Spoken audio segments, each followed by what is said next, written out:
Well, hey there. Welcome to another edition of the Endless Coffee Cup and a single shot episode. I hope that you're having a great summer so far. In this episode, I'm going to answer a question that I get a lot, both from people looking to get into digital marketing, but also I get this request every year at the beginning of the year. I get it from businesses, I get it from conferences.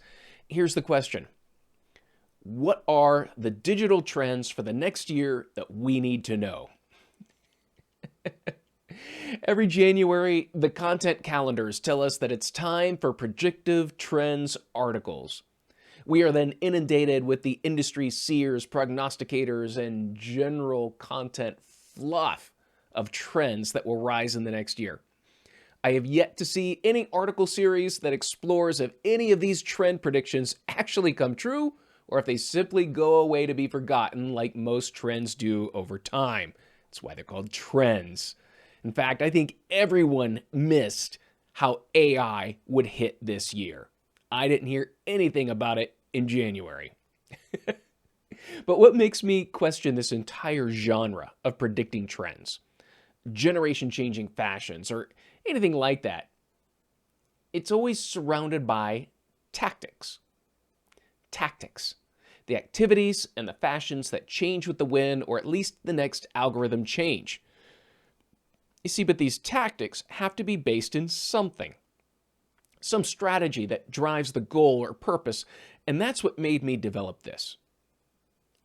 Over the past 3 years, I've trained more than 5,000 marketers from over 100 different organizations. Hearing the feedback, it seems like we are so focused on peering into the future and guessing about what could possibly come next that we never stop to think and then ask, what hasn't changed? Of course, this isn't helped by the combination of clickbait headlines, the 24-hour news cycle, and we're constantly redefining engagement. And also, in doing so, we're devaluing the value of real human experience. What's next? We're constantly asking that.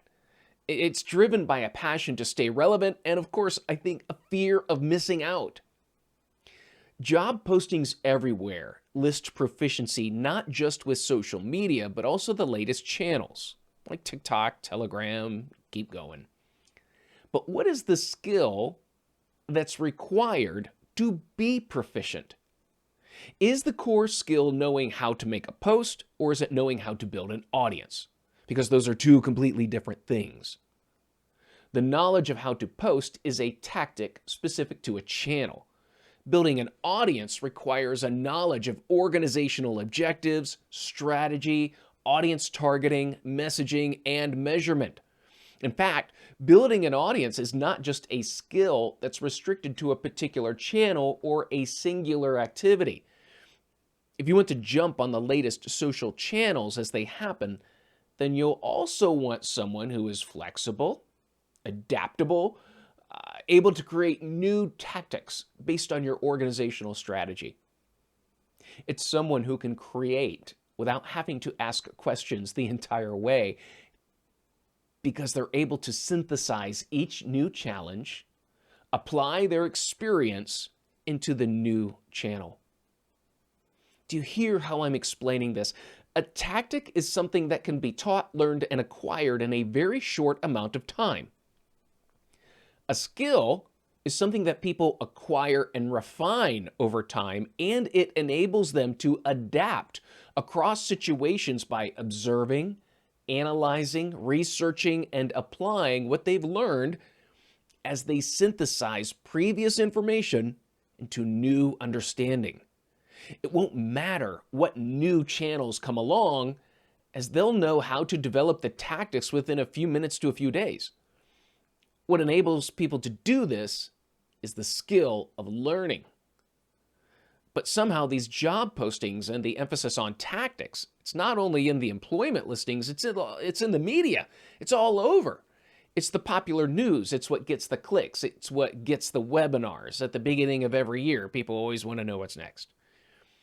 Yet isn't the skill and the competency that never changes, that gains experience, that increases wisdom and Because of that, it has an amazing foresight, which would be more valuable to an organization rather than simply knowing the next trend that may not last past the next quarter. Recent surveys and industry studies have shown the exact opposite of this trend chasing. What they show is that there is a widening gap between what employers and companies need and the skills that people have. I also see this gap in our education system. Digital and media literacy is only starting to become part of the basic curriculum. I recently completed a master's degree in educational technology and instructional design. I was shocked at how many lectures and texts still refer to Web 2.0. And these are educators teaching educators. But the digital-focused content was already outdated. Now, here's the thing. This wasn't all bad. It wasn't a bad experience. You see, the most valuable courses I took were on learning models, learning theories, and how to create structured instructional design and learning experiences. And for those, I had to study texts and research that some were decades old, some were a few years old, but they were proven strategies with significant research and a depth of knowledge behind them. They were valuable because they taught how to think, how to approach, plan, and measure, and ultimately create a sustainable learning objective. From my observation, it just seems like we get too technical. And as soon as we get too technical, we very quickly put an expiration date on ourselves. We become outdated. But developing skills that last, these are the same skills that create a sustainable business, that develop profitable campaigns and create resilient teams. Learning the fundamentals and practical applications of learning was the most valuable content I gained from that program. It wasn't the Web 2.0 tactics that were outdated before the course was even published. The OMCP, Online Marketing Certified Professional, is a digital skills certification organization. Launched in 2010, and currently there's over 900 universities that teach to OMCP competency standards. Procter & Gamble, Microsoft, Dell, Home Depot, and many other organizations look to OMCP certified digital marketers in their hiring process. The OMCP recently conducted a digital marketing role delineation study, asking professionals, how do you spend your time? Now, this covered digital marketing professionals across all major disciplines. Analytics, social media marketing, search engine optimization, content marketing, digital advertising, conversion optimization, email, and mobile marketing. Across all of these disciplines, how do people spend their time? This, to me, it may not be surprising to you if you're in it. 1/4 of people's time, 25%, spend their time presenting and communicating strategy, practice, and results. 25% of their time. The next 20% is spent in traditional marketing activities, such as audience targeting, persona development, market research, content planning, scheduling, and analysis. The next 15% of the time is spent on content development and copywriting. Tactical, discipline-related tasks make up 10% or less of the actual time spent on marketing. Let's review that again quickly. Of the digital marketing professionals surveyed across hundreds of companies, most of their time, 25%, is spent presenting and communicating. 20% of the time is spent on traditional marketing activities, 15% on content development, 10% or less on tactical, discipline-related tasks. OMCP summarized the findings.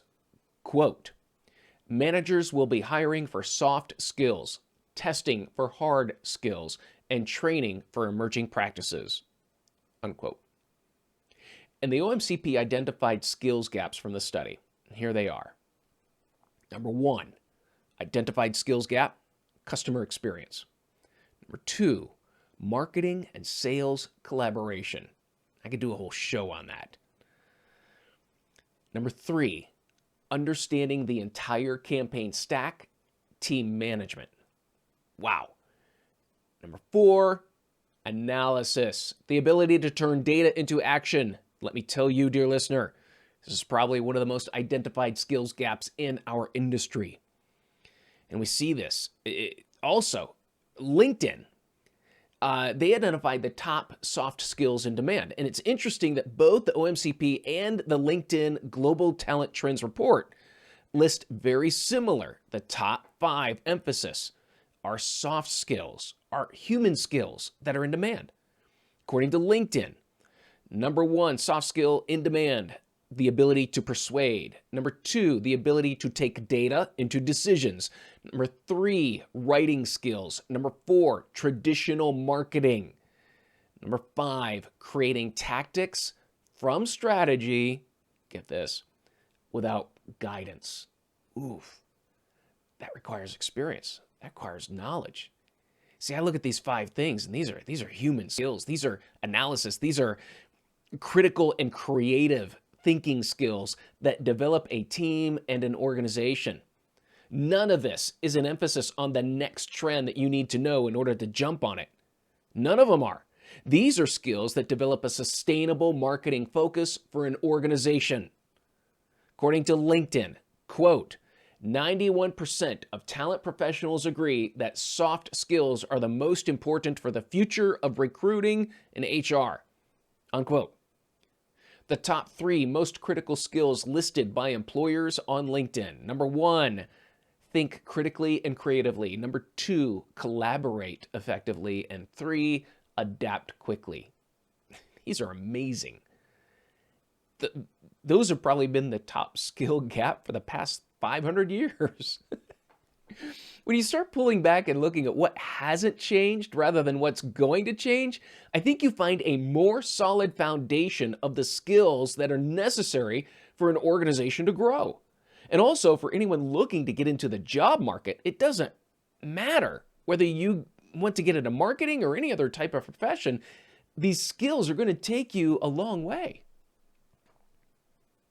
Over the next few episodes, I'm going to examine 7 of the trends that were valuable decades ago when digital marketing started, and some that have been around even longer than that. And I'm going to explain why they will never go out of style. The first trend I'm going to cover is digital and media literacy.